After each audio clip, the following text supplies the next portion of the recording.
Alice's Adventures in Wonderland is a true family show. It's aimed at children, but it's also fantastic for adults as well.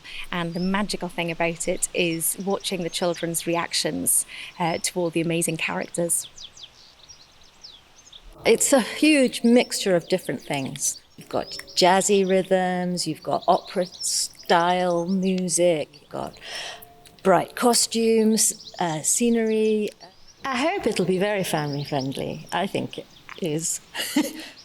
I think what makes this production so special is the fact that it's a promenade production, meaning that the audience actually gets to move around.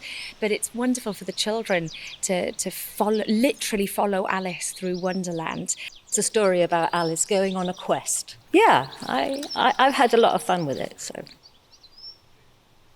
It feels absolutely incredible to be rehearsing this at the moment for many reasons. One, it's been a very difficult year for all of us, but also this piece means so much to me. It's a role I created nearly 10 years ago now, and even more special is getting to do it at my home company, WNO, so it's an extra special time for me.